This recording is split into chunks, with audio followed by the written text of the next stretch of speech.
said Tomb Raider. I said Tomb Raider. Okay. I'm sorry. Repeat. Yeah. So the makers of Heaven's Vault are obviously aware of this history of problematic and nefarious representation of the East, and they try to work against some of the aspects of that representational system. And in particular, they position themselves against games like Tomb Raider, Uncharted, the Indiana Jones series, all of which have problematic Orientalist depictions. One of the key ways that the game actually pushes back against Orientalist representation is through its main character, Aliya Elasra, who is represented in the form of a Muslim woman wearing the hijab. And she comes from the place that she's studying. She's not some white person kind of going into the land of the dark people.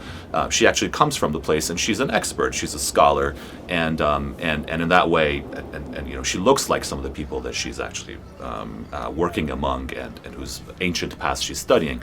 So it does push against the Orientalist depiction in some way in that sense. But then there's other ways that we'll talk about that it doesn't really succeed, and in fact it fails what we might think of as the Orientalist test. One of the key sites of Orientalist representation is in its depiction of gender, both of masculinity and of femininity. In a sort of traditional Orientalist text, Eastern men are often portrayed as dark, secretive, violent, manipulative, smarmy, a bit sketchy, Double dealing, swarthy.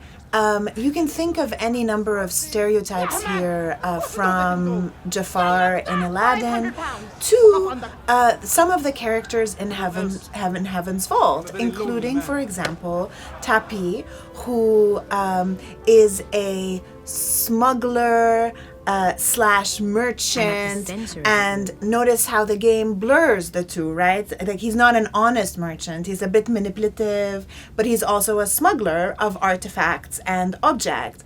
Or, for example, in its depiction of Amadu, yes, on Renaki, who is, again, also a smuggler in servo parts, right? So in the materials that is used to make the robots that sort of coexist with the humans in the logic of the game. And, when you look at Amadu especially, you can see that he's like a mishmash of the image of Saddam Hussein being captured, right? He has the mustache and the swarthiness, and also of one of the photos that we have of Khalid Sheikh Mohammed, who was accused of trying to blow up the World Trade Center. And so you can see how the game is recycling these images, these familiar images from pop culture, to depict the not quite honest man. So while the men from the East in Orientalist texts are represented in the way I've just described, the women from the East are often represented as incredibly seductive, but also mysterious. They're unattainable. They're obviously veiled, right? And sort of one of the fantasies becomes what is behind this veil, right?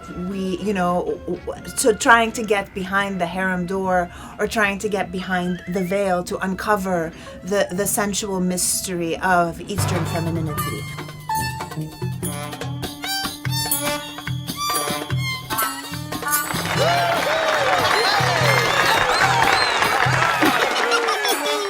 So in many popular games, the harem becomes a site that part of the character's quest is to enter it. So if we think of a game like Breath of the Wild, for example, Link in Breath of the Wild has to find clothes that will allow him to be disguised as a Vai in the language of the Gerudo to enter Gerudo Town, which does not accept Vos, i.e. males from entering its spaces, right? So he has to basically dress in drag in order to enter this space and fool the characters, right? And it becomes a quest built into the game. And it might also be worth looking at carefully the kinds of clothes he has to wear in order to pass as female in this space, right? It tells you a little bit about like the harem imaginary. So when it comes to representations of women, Heaven's Vault actually doesn't do a bad job. Aliya Elasra is kind of like the anti-harem woman, right? She wears the hijab, she wears modest clothing. She's, in a lot of ways, actually depicted as the opposite of Lara Croft. Right? She's not wearing the skimpy kind of attire. Her physicality, at least sort of the sexualized aspects of her physicality, are not emphasized. What is emphasized in some ways is a kind of a disability. She's not physically very strong. She has lung issues. This is another way that it's the anti-Lara Croft, is that you never do any really complicated and onerous sort of physical feats in the game. So she's not this kind of over-sexualized Eastern woman who's supposed to be the object of the desirous Western gaze. At the same time, Aliya is actually technically not a Muslim at all. She's wearing the hijab, but Islam is not represented in the game as a religion, just like no other religions from planet Earth are represented in the game. There are religions, but they're not religions that we're familiar with from planet Earth. But by dressing her in Muslim garb, there's a suggestion that, you know, she brings to mind a Muslim, particularly a pious Muslim figure. So, you know, again, it's pushing back against the Orientalist depiction of women in that particular sense. But it's interesting also that the game goes the extra mile to counter the idea that she's a Muslim, even though she's dressed like a Muslim. And the way that it does this is by having her drink raki.